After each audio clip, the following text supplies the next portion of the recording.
একটা অলরাউন্ডার আমরা সবসময় পেয়ে থাকি, ব্যাটিং বোলিং সব দিক থেকে টিম করতে অনেক ইজি হয়ে যায়। আর তার মতো প্লেয়ার অবশ্যই বিপিএল তাকে মিস করবে।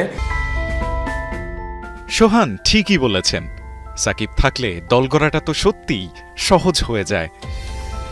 অলরাউন্ডার সাকিব যেভাবে নিজেকে ভেঙেছেন, গড়েছেন আর নিয়ে গেছেন অনন্য উচ্চতায়, ক্রিকেট ইতিহাসের পাতায় তাকে মুছে ফেলা যে অসম্ভব এক কাজ। কাল থেকে বিপিএলের একাদশ আসর মাঠে গড়াবে, তবে পরিবর্তিত পরিস্থিতিতে এই অলরাউন্ডার সাকিবকেই এবার দেখা যাবে না বিপিএলে মাঠে। কালের বদল বুঝি একেই বলে। অথচ বিপিএল রাজ্যের এক সময়ের যেন রাজাই ছিলেন সাকিব। বিপিএলের ইতিহাসে সর্বোচ্চ 4 বার হয়েছেন প্লেয়ার অফ দ্য টুর্নামেন্ট, জিতেছেন বিপিএল ট্রফিও। একবার পরিসংখ্যানের দিকে তাকানো যাক। সাকিব এখন অবধি বিপিএলে 113 ম্যাচ খেলে করেছেন 2397 রান, অ্যাভারেজ প্রায় 27 আর স্ট্রাইক রেট প্রায় 140। এই 113 ম্যাচে উইকেট নিয়েছেন 149টি।